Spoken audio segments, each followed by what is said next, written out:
C'est une course pour l'histoire. Oui, allez,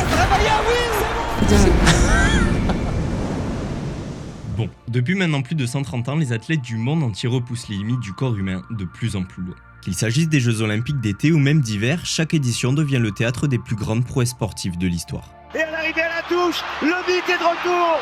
Michael Phelps. Michel Bolt qui fait l'effort. Michel Bolt, champion olympique, attention chrono. Il a lancé le Philippe tout dans record du monde. D'ailleurs, il n'aura pas fallu longtemps pour voir un nouveau record tomber lors des Jeux Olympiques de Paris. Le 25 juillet dernier, la veille de la cérémonie d'ouverture, une athlète sud-coréenne réalisait le score exceptionnel de 694 sur 720 possibles au cours du tour de qualification de l'épreuve individuelle féminine de tir à l'arc. Ce record ne sera certainement pas le seul de ces JO, mais aujourd'hui, je veux plutôt vous parler d'un autre type d'exploit. Des exploits qui ont certes marqué le monde du sport de par leur réalisation difficilement imaginable, mais des exploits qui ont aussi permis d'améliorer significativement les conditions des sportifs et permis de chambouler le monde au-delà du sport. C'est le cas notamment de Mark Spitz en natation. Né en Californie dans une famille juive, il commence la natation en club à l'âge de 8 ans à Sacramento après avoir passé sa petite enfance à Honolulu. Très vite, son père le pousse à s'entraîner dur dans le but de battre des records du monde. La machine va très bien se lancer puisque Spitz progresse et compte déjà 3 records du monde avant les Jeux Olympiques de Mexico de 1968. Jeux auxquels il compte participer avec un objectif bien précis, faire mieux que Schollander, son entraîneur, qui avait remporté 4 titres olympiques lors des JO de Tokyo en 1964. Malheureusement, ces jeux seront une désillusion pour le jeune nageur de 18 ans. Il revient avec seulement 2 titres olympiques en relais et doit se contenter en individuel de l'argent sur 100 mètres papillon et du bronze en 100 mètres nage libre. Il est alors moqué par la presse qui se trouve bien au frais enfoui dans ses bureaux, mais s'il se trouve dans cette vidéo, c'est qu'il a réussi à prendre sa revanche. Une revanche qui se fera 4 ans plus tard. Munich, 1972. Sol jauni, vêtements colorés, pas de bonnet, au revoir le dégradé militaire et bonjour la moustache, nous sommes bel et bien dans les années 70. A l'époque, il était extrêmement rare de voir un athlète, en particulier un nageur, porter une moustache. Et au vu des performances de Mark, un mythe s'est rapidement créé autour de cette dernière, selon lequel la moustache de Spitz perturbait psychologiquement ses adversaires. Cette moustache a joué un rôle dans la perception publique et médiatique de sa personnalité et de ses succès. Mais alors justement, quels sont-ils ? Qu'a-t-il fait lors de ces JO ? Une organisation bien moins stricte qu'aujourd'hui et une technique bien moins aboutie, c'est dans cette ambiance que Mark Spitz s'élance pour sa première épreuve, le 100 mètres crawl. Mark Spitz got a very good glide through the water, and you're right, he's swimming with great confidence now. I've never seen him swim so well before. He's stretching out, he's nice and loose, and he's going out for a record, I think. Il termine sa course en 51 secondes et 22 centièmes. Nouveau record du monde. Il remporte alors sa première médaille d'or olympique en individuel, mais ce n'est que le début. Épreuve suivante, 200 mètres crawl, 1 minute 52 et 78 centièmes. Nouveau record du monde. 100 mètres papillon, nouveau record du monde. 200 mètres papillon, nouveau record du monde. Relais 4 x 100 mètres nage libre, nouveau record du monde.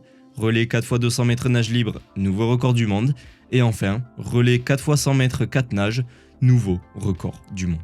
Le nageur, juif américain, vient de remporter 7 médailles d'or, chacune accompagnée d'un record du monde. Une performance que seul Michael Phelps a réussi à battre en 2008, soit 36 ans plus tard, lors des Jeux Olympiques de Pékin. Lors de ces Jeux, il avait remporté 8 médailles d'or, dont 7 accompagnées d'un record du monde et une d'un record olympique. Mais alors, pourquoi ai-je précisé à plusieurs reprises que Mark était juif ? Les Jeux de Munich sont les premiers organisés en Allemagne depuis la Seconde Guerre mondiale. La RFA veut effacer le souvenir de ceux organisés à Berlin en 1936 grâce à une ambiance imprégnée de pacifisme et de solidarité internationale. Mais malheureusement, ce n'est pas ce que l'on retient de ces Jeux. Mesdames, Mesdemoiselles, Messieurs, bonjour. À Munich, dans le village olympique, les otages israéliens détenus par 5 commandos palestiniens attendent toujours d'être fixés sur leur sort. Les Palestiniens menacent de les fusiller si 200 prisonniers politiques ne sont pas libérés en Israël. Le 5 septembre, vers 4h30 du matin, 8 membres de l'organisation terroriste Septembre Noir, armés de fusils d'assaut, de pistolets et de grenades, franchissent une clôture grillagée du village olympique pour atteindre la délégation israélienne. Au final, 11 membres de l'équipe olympique israélienne ont été pris en otage puis tués par le groupe terroriste. De confession juive, Mark Spitz est donc mis sous la protection du FBI et rapatrié d'urgence aux États-Unis. En ayant remporté ses médailles dans ce contexte, il est alors devenu, à 22 ans, un symbole pour la communauté juive. Sa réussite sportive à Munich est en plus de ça particulièrement poignante compte tenu du lourd passé historique de la ville et de l'Allemagne en général. Il faut savoir que le camp de concentration Dachau se trouvait à quelques kilomètres seulement de la piscine et du stade d'athlétisme. Alors la présence et le triomphe d'un athlète juif sur cette scène mondiale furent symboliquement très significatifs. Au cours de sa carrière, Mark Spitz aura établi à lui seul 26 records du monde et en aura réalisé 5 en relais. Bon, pour comparer, Michael Phelps lui en a 37, mais rappelons-nous que les technologies et les méthodes d'entraînement des athlètes de nos jours sont bien plus évoluées que celles de l'époque. Et justement, de l'évolution il y en a eu pour les femmes dans le sport, grâce à la Norvégienne Marit Bjørgen. Vous le voyez venir, si on parle de la Norvège, on bascule alors du côté des Jeux Olympiques d'hiver, et là aussi, on y trouve pas mal de records. Il est grand leader. C'est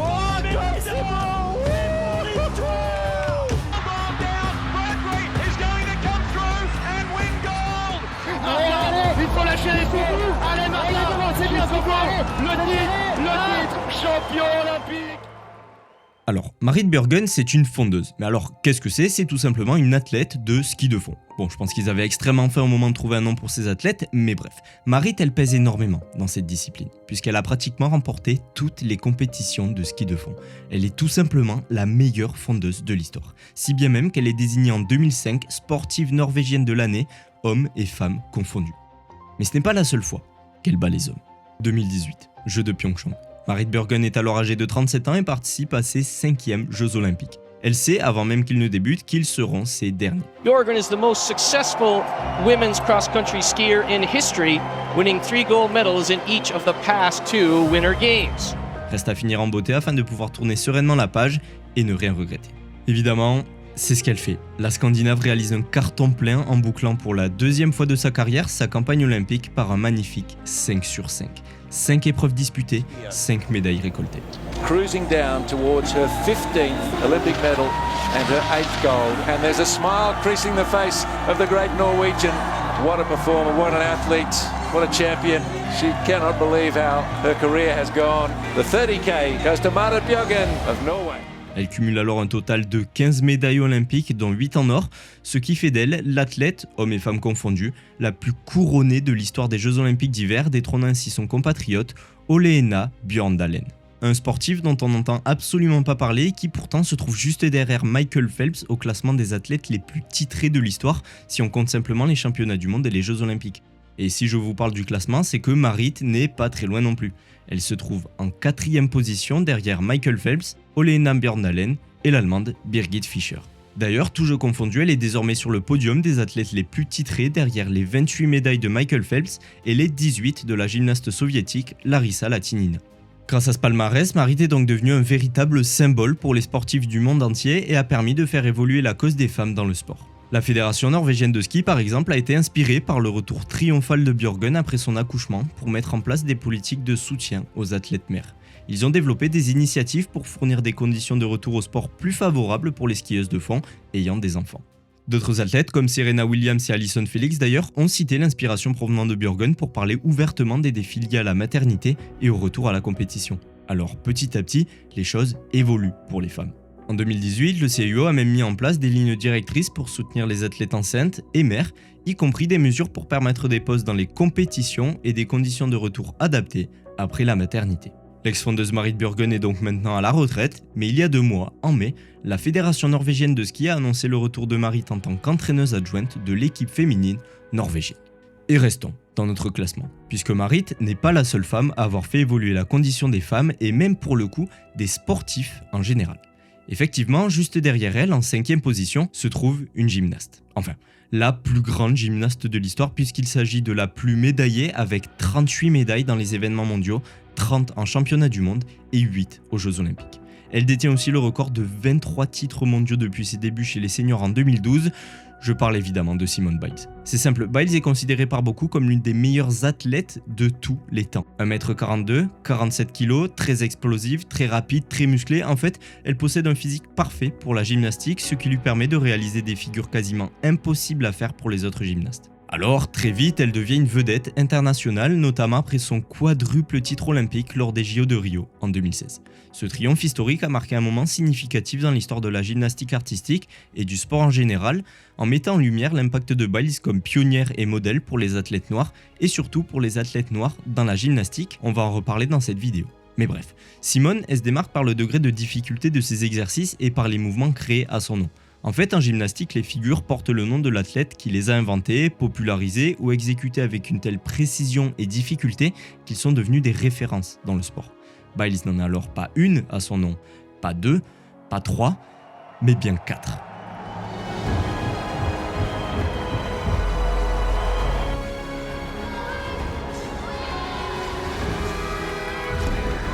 The Biles 2 on floor, triple twisting double right here.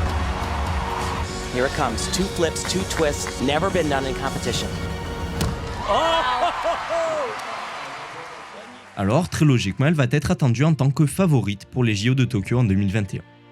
Malheureusement, ça ne va pas vraiment bien se passer pour elle. Except for Simone Biles. Here we go. This is called an Amonov.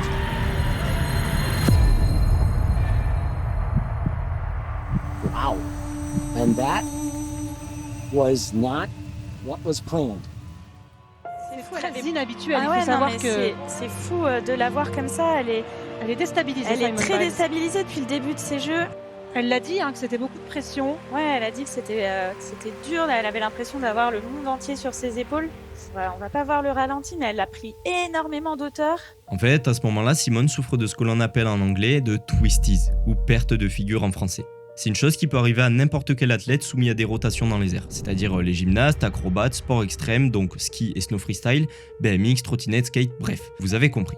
Mais alors, pourquoi ça arrive ? Eh bien, tout simplement à cause du stress, de la pression et d'un état de santé mentale fragile. Sauf que cet état peut être extrêmement dangereux, allant de la simple blessure à la mort.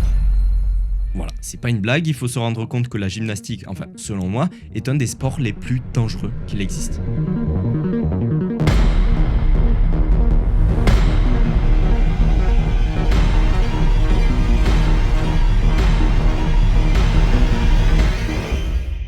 Ça va très vite, et comme vous pouvez le voir, les gymnastes ne peuvent pas se permettre d'être désorientés dans les airs. S'ils tombent sur la tête, ils se brisent la nuque et meurent.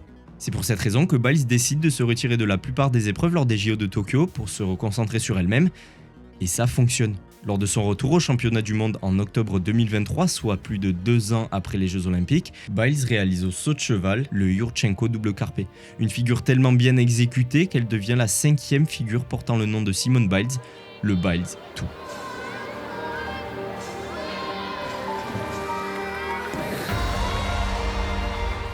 Vous pourrez alors me dire que c'est très bien, mais qu'elle n'a rien fait lors des Jeux de Tokyo, contrairement à ceux de Rio 5 ans plus tôt. Sauf que non, détrompez-vous.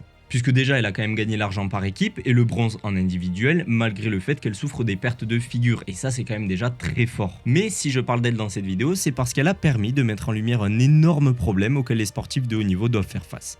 Et parce qu'elle a aussi permis, la même année, de remettre en lumière un des plus gros scandales du monde de la gymnastique et du sport en général. Mais je ne veux pas trop vous en parler puisque Simone Biles, c'est le sujet d'une de mes prochaines vidéos. On va enfin parler d'une femme et pas n'importe laquelle, il y a énormément de choses à dire sur elle et d'ailleurs sur la gymnastique en général. Alors si t'as envie de voir ça, abonne-toi et mets la petite cloche, ça me ferait très plaisir. Mais pour me faire pardonner, on va rester dans le monde de la gymnastique et rappelez-vous de ce que je vous ai dit, Biles a été considérée comme une pionnière et modèle pour les athlètes noirs dans la gymnastique, mais elle n'est pas la première. Dans la gymnastique féminine, évidemment sinon c'est trop facile, d'il y a 20-30 ans, se trouvait une grande rigidité autour de l'alimentation, des performances sportives et surtout autour de l'apparence physique des gymnastes. Des gymnastes qui, on le rappelle, avaient généralement dans les alentours de 15, 16, 17 ans et même parfois encore plus jeunes. Les standards de beauté étaient alors des filles blondes, cheveux raides, avec un chignon ou une couette. Les petites filles brunes aux cheveux naturellement bouclés et les petites filles noires aux cheveux crépus ou frisés étaient alors exclues automatiquement de la possibilité d'être belles. C'est notamment le cas de nos 3 protagonistes dont l'une d'entre elles arrivera un peu plus tard, Dominique Dawes, 15 ans, et Betty Okino, 17 ans. Elles sont les 2 premières femmes, enfin plutôt filles, noires américaines à concourir dans une équipe olympique de gymnastique. C'était en 1992 lors des JO de Barcelone où elles avaient remporté la médaille de bronze au concours par équipe. Quelque temps avant ces jeux, au début des années 90, Betty Okino introduisait même son mouvement original qui portera donc son nom, le Okino. An advantage with her long line. It's very beautiful. Here it is, layout, layout. Beautiful. Et 4 ans plus tard, en 1996, lors des JO d'Atlanta, c'est Dominique Dawes que l'on retrouve. Elle faisait partie de l'équipe américaine surnommée les Magnificent Seven, une équipe qui a remporté la première médaille d'or par équipe pour les États-Unis dans l'histoire de la gymnastique féminine aux Jeux Olympiques. Dominique remportera aussi une médaille de bronze individuelle en sol, la faisant ainsi devenir la première afro-américaine à remporter une médaille individuelle en gymnastique artistique aux Jeux Olympiques. Mais malgré leur performance, ces deux athlètes se trouvaient dans l'ombre de deux de leurs coéquipières. Betty Okino se trouvait dans l'ombre de Kim Zmeskal et Dominique Dawes dans celle de Shannon Miller. Les femmes noires pouvaient donc réussir, mais dans l'ombre.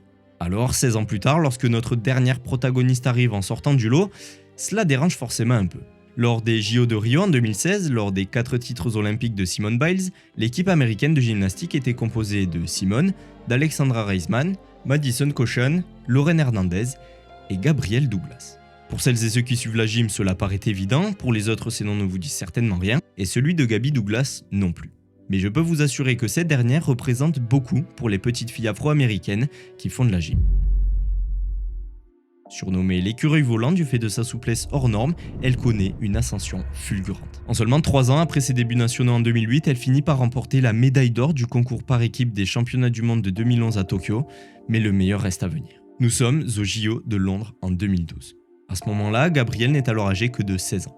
Avec l'équipe américaine de gymnastique, elle remporte la médaille d'or. There it is for them. Congratulations to Gabby Douglas, Jordan Weaver, Ali Raceman, Kyla Ross and Michaela Maroney. Team Gold.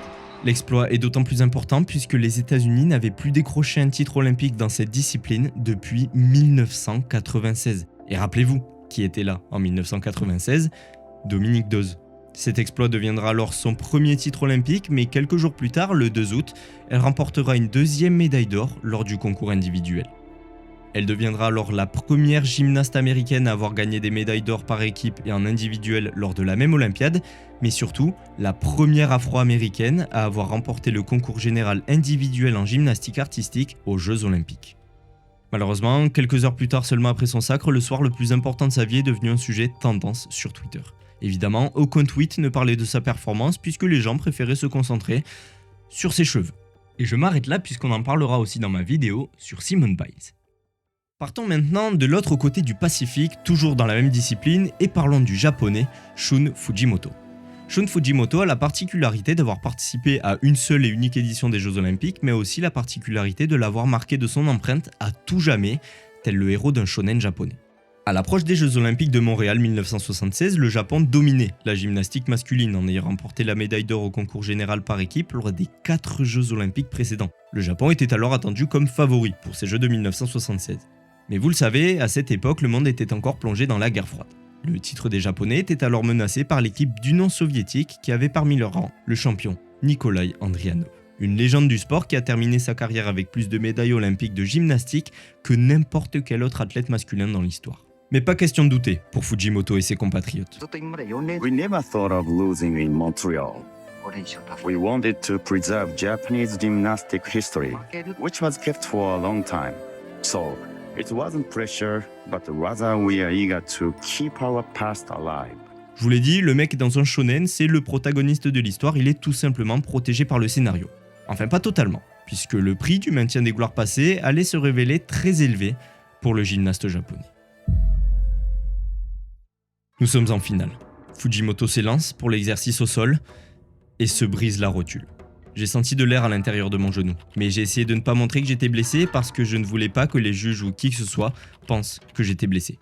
Il continue alors la compétition dans le plus grand secret et poursuit sur le cheval d'arçon. Il termine l'épreuve avec une rotule brisée en obtenant une note impressionnante de 9,5 sur 10. Mais le moment le plus difficile restait encore à venir. À ce stade de la compétition, l'Union soviétique menait d'un peu plus d'un point. Alors Fujimoto se lance sur les anneaux pour mener son équipe à la victoire, mais à la fin de sa performance, un saut de plus de 2,40 m l'attendait.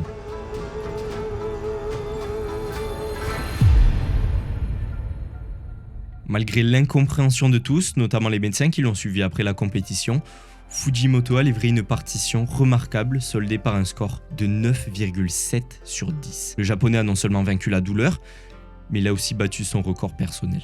Malheureusement, le choc sur la dernière sortie a aggravé sa blessure au genou et les médecins lui ont ordonné de se retirer de la compétition. Mais ça ne fait rien. Grâce à lui, le Japon s'est assuré la première place du podium et la médaille d'or pour la 5e fois d'affilée. En revanche, lorsqu'on lui demande des années plus tard s'il le referait, Fujimoto répond simplement « Non, je ne le ferai pas ». Et tu m'étonnes, il a dû avoir un mal de chien. Fujimoto est alors devenu un exemple de courage et de détermination pour les athlètes du monde entier, mais son exploit a également suscité un débat sur la sécurité des athlètes et les risques associés à la compétition avec des blessures graves. Cela a soulevé des questions sur la pression exercée sur les athlètes pour performer, malgré les risques pour leur santé à long terme. Et des exemples de ce genre dans la gym, il y en a des tas, notamment avec Kerry Strug lors des JO d'Atlanta en 1996, mais encore une fois, on en parlera dans ma vidéo sur Simone Biles. Parlons maintenant d'un autre sport, enfin. Parlons de notre sacrifice, mais un sacrifice qui aurait bien pu coûter la vie du navigateur canadien Lawrence Lemieux. C'est lors des Jeux Olympiques de Séoul en 1988 que cet énorme BG, regardez-moi cette moustache, va se faire connaître par le monde entier. 24 septembre 1988, Corée du Sud, au large de Busan.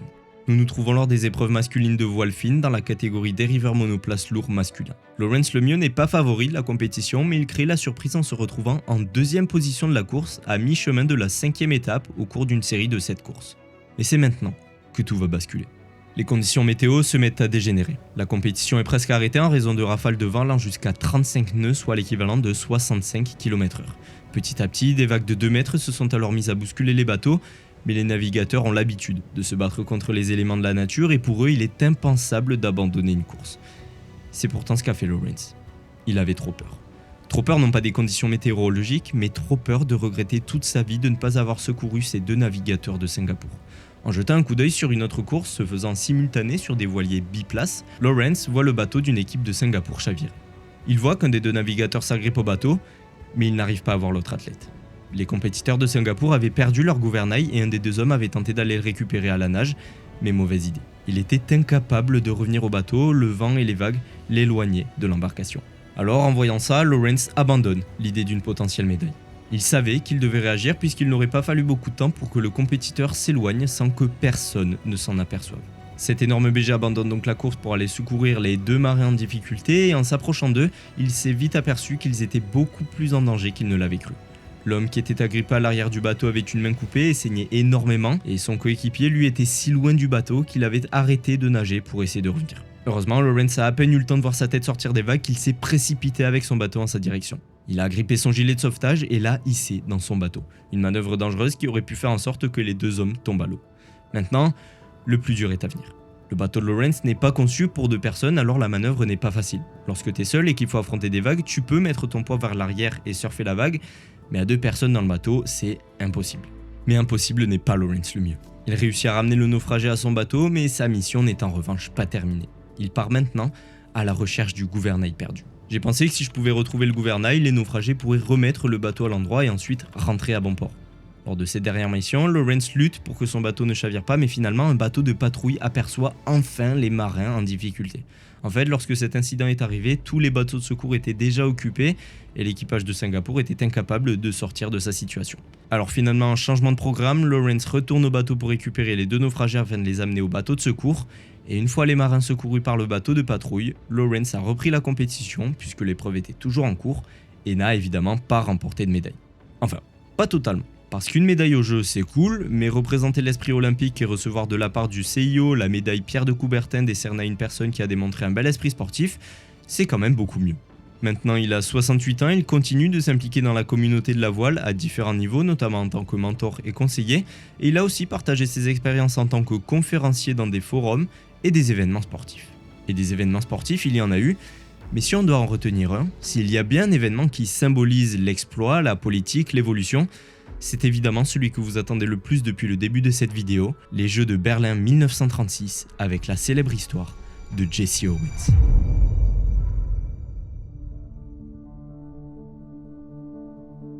« 26 avril 1931, 5 ans plus tôt. Le Comité international olympique se réunit pour choisir la ville qui accueillera les Jeux d'été de 1936. En lice, seulement 2 villes, Barcelone et Berlin. À l'époque, l'Allemagne est une démocratie fragile qui peine à redresser son pays depuis la Première Guerre mondiale suite à l'humiliation du traité de Versailles et suite à une crise en 1929.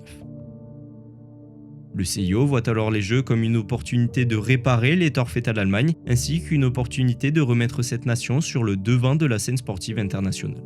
C'est pour cette raison que le CIO accorde les Jeux Olympiques de 1936 à la ville de Berlin, à 43 voix contre 16. Mais à ce moment-là, il ne savait pas encore que l'Allemagne s'apprêtait à basculer dans une dictature. Le 30 janvier 1933, Adolf Hitler devient chancelier de l'Allemagne. Le 23 mars 1933, il enterre la République de Weimar et proclame le Troisième Reich. Au départ, cette idée d'organiser les Jeux ne l'emballe pas forcément. Il ne connaît rien aux Jeux, mais n'est surtout pas du tout en accord avec les valeurs de l'olympisme qui prônent l'égalité et le respect. Pour lui, le sport n'est qu'un moyen pour former les soldats à la guerre. En revanche, il existe un homme très proche d'Hitler qui, à ce moment-là, fait preuve de beaucoup plus de vices que le Führer. Cet homme s'appelle Joseph Goebbels. Il est le ministre de la propagande du Troisième Reich.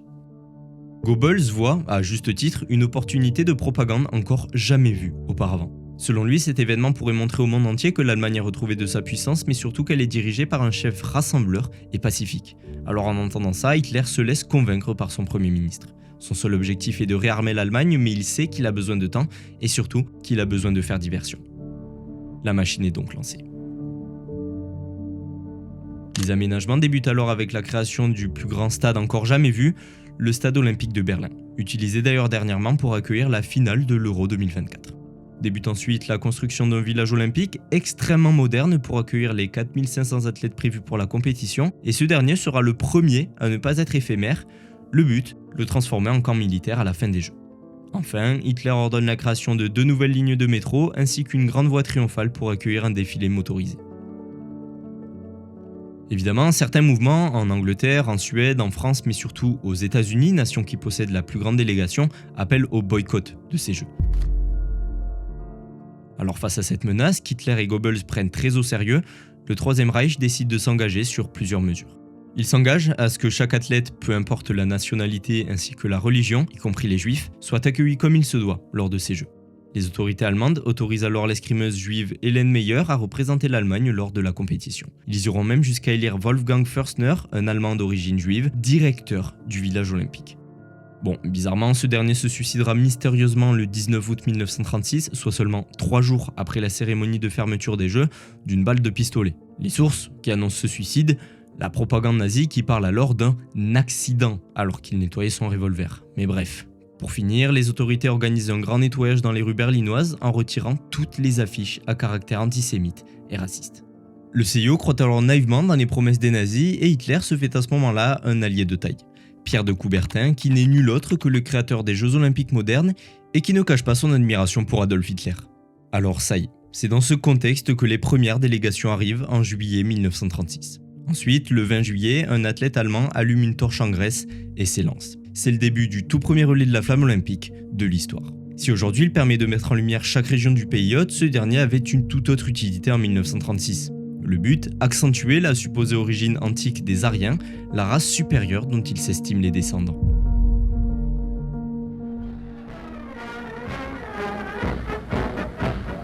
Après le défilé d'Hitler, c'est le défilé des délégations. Les pays amis du Reich, comme l'Italie fasciste ou encore l'Autriche, effectuent le salut nazi lorsqu'ils passent devant le Führer.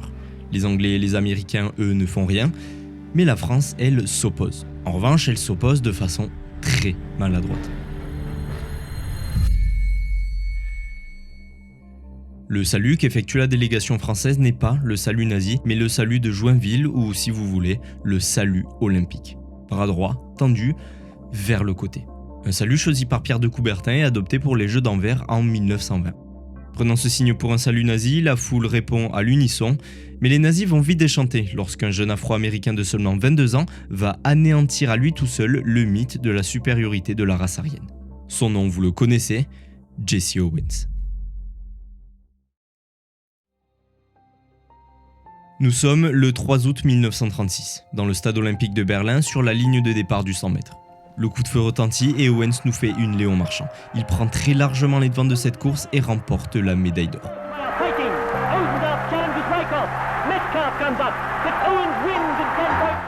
Le lendemain, il affronte lors du saut en longueur l'athlète allemand Lutz Long. C'est l'occasion pour Hitler de montrer la supposée supériorité des Aryens. C'est maintenant au tour d'Owens, et le public retient son souffle.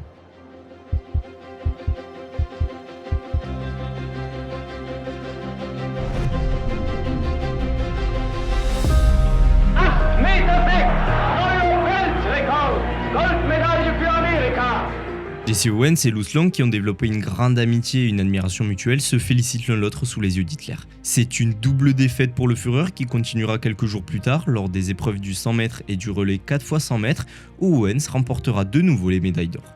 Le quadruple champion olympique devient alors la vedette de ces Jeux et le public allemand scande son nom.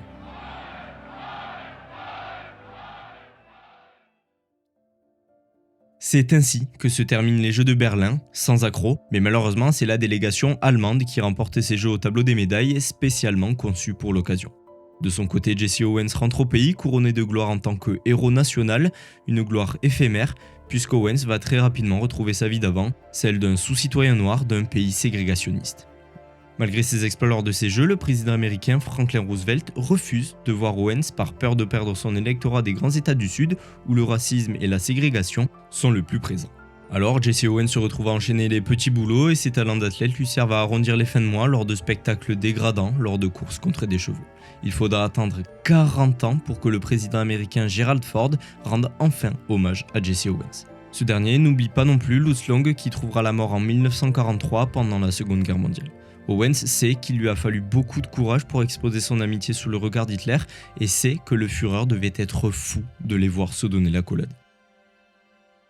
Enfin, Jesse Owens finira même par dire que ses médailles et ses trophées ne valent rien face à l'amitié qu'il a éprouvée à l'époque pour Lutz Long.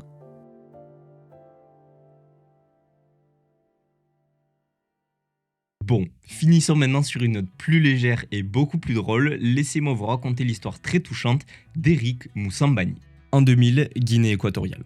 Dans le cadre d'un programme spécial de la Fédération internationale de natation et du Comité international olympique, des invitations étaient offertes à des athlètes de pays en développement pour promouvoir la participation globale aux Jeux olympiques. Ces invitations visaient à encourager le développement du sport dans les pays où les infrastructures et les opportunités pour s'entraîner étaient limitées.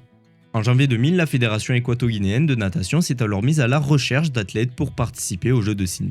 En entendant un message à la radio nationale et possédant quelques bases en natation, Eric s'est alors dit qu'il avait ses chances d'être sélectionné.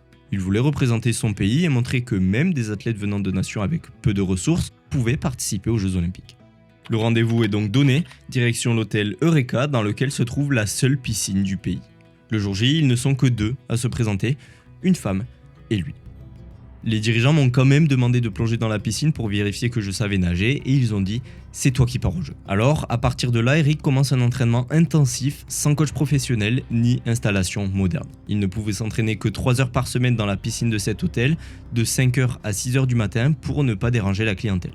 Le reste du temps, il s'entraînait dans la rivière et la mer et les pêcheurs locaux se transformaient alors en coach personnel pour Eric Moussambani. With fishermen that was teaching me how to move my legs, how to swim, how to that. Not professional swimming, just not to be sinking. Pendant 8 mois, les pêcheurs et la piscine de 13 mètres de long de cet hôtel sont alors devenus le quotidien du jeune homme de 22 ans. Après 3 jours de voyage en s'étant arrêté dans certains pays, Eric arrive pour la première fois de sa vie en Australie, à Sydney.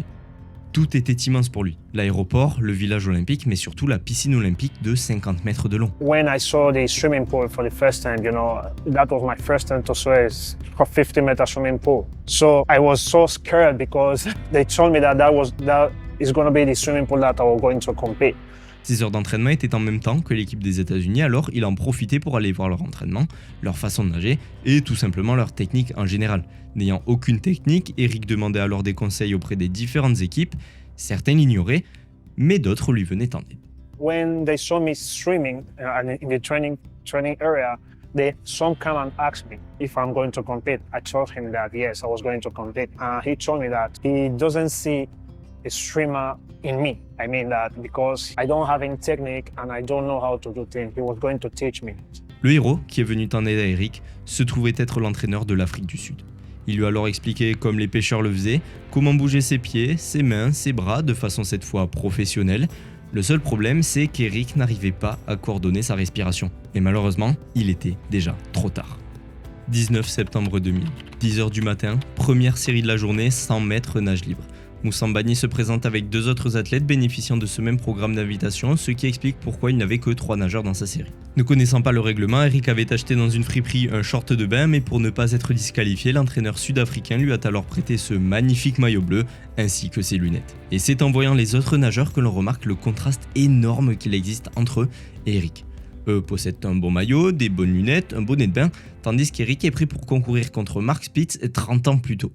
La course s'annonce alors très compliquée pour notre équato-guinéen qui semble perdu sur son plot. I was so nervous, and when I saw that the 2 guys were disqualified, I was thinking that first of all I was also disqualified because I saw them going into the pool at the same time and I was just standing.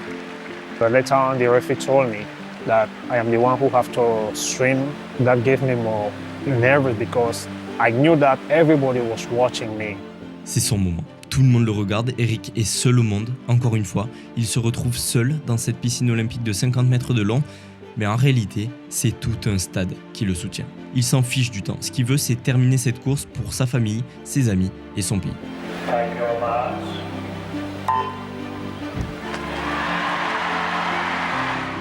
Les 50 premiers mètres sont vraiment bons pour quelqu'un qui n'a jamais nagé dans une si grande piscine, mais toute son énergie a été dépensée durant ce sprint. Alors les 50 derniers sont plus compliqués, mais ils nous ont offert un moment de télé exceptionnel, je vous laisse profiter.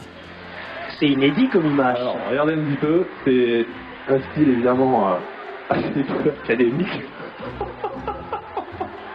Excusez-moi Eric. Alors il nage la tête hors de l'eau, tout comme un nageur de water-polo, c'est...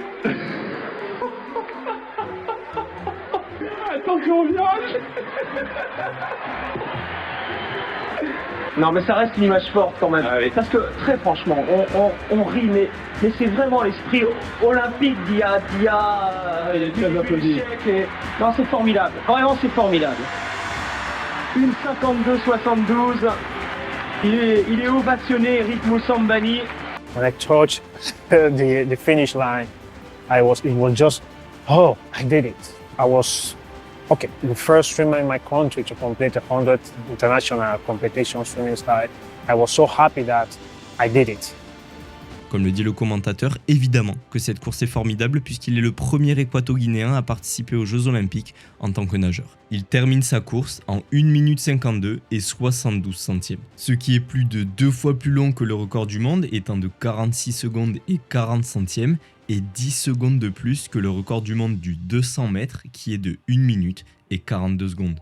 Mais on s'en fout parce qu'au moins, il l'a fait. Alors après cette course, les journalistes internationaux veulent en savoir plus sur Eric. Les télés du monde entier diffusent en boucle son aller-retour. Il signe même des autographes dans le village olympique et la presse australienne le surnomme Eric l'Anguille. Sentant le coup de communication, l'équipementier Speedo lui offrira même une combinaison intégrale dernière génération. Alors, à la suite de ces jeux, Eric ne lâche pas la natation puisqu'il réussira à porter son record personnel à 57 secondes, ce qui n'est pas dégueulasse du tout et ce qui prouve que la marge de progression est exceptionnelle. Il a donc pour projet de participer aux Jeux d'Athènes de 2004, mais malheureusement pour lui, une erreur administrative du côté du comité olympique équato-guinéen qui a égaré sa photo d'identité lui a coûté sa place. Vraiment des abrutis. Alors, 12 ans plus tard, Eric est devenu entraîneur de natation en Guinée équatoriale et agit comme entraîneur et mentor pour les nageurs guinéens qui ont participé aux compétitions des Jeux Olympiques d'été de Rio en 2016. Donc le symbole est quand même magnifique, mais ce n'est pas fini. Il y a quelque chose que peu de gens savent à propos de cette histoire. Eric n'était pas le seul équato-guinéen à participer lors de ces Jeux, puisqu'un mois et demi avant le jour J, Paula Barilla Bolopa, une équato-guinéenne, a aussi été sélectionnée par la Fédération de natation pour participer aux Jeux de Sydney. Cette dernière a participé à l'épreuve féminine du 50 mètres nage libre et a terminé dernière de sa série avec un temps de 1 minute 3 secondes et 97 centièmes, ce qui est semble-t-il le temps le plus lent de l'histoire olympique pour cette épreuve. Mais encore une fois, ce n'est pas grave. Comme son compatriote, elle a gagné à seulement 21 ans le statut d'héroïne olympique. L'agence France Presse a même reporté qu'elle avait fait ressortir l'affection des spectateurs pour une héroïne courageuse et qui a osé concourir en sachant qu'elle serait probablement la pire olympienne de tous les temps dans cette épreuve. Et ça, c'est beau, ça, c'est le sport et c'est surtout la meilleure facette de l'humanité que l'on retrouve lors des Jeux Olympiques. Merci d'avoir regardé cette vidéo jusqu'au bout. N'hésitez pas à me dire si vous voulez des vidéos qui se concentrent plus sur les performances en elles-mêmes et moins sur les histoires, ou si vous voulez d'autres vidéos sur des histoires dans le style, parce que il y en a un paquet. N'hésitez pas à mettre un petit pouce bleu et à vous abonner. Et moi je vous dis à la prochaine dans une prochaine vidéo. Et bisous l'équipe. C'est inédit comme image. Alors, regardez un petit peu, c'est un style évidemment assez académique.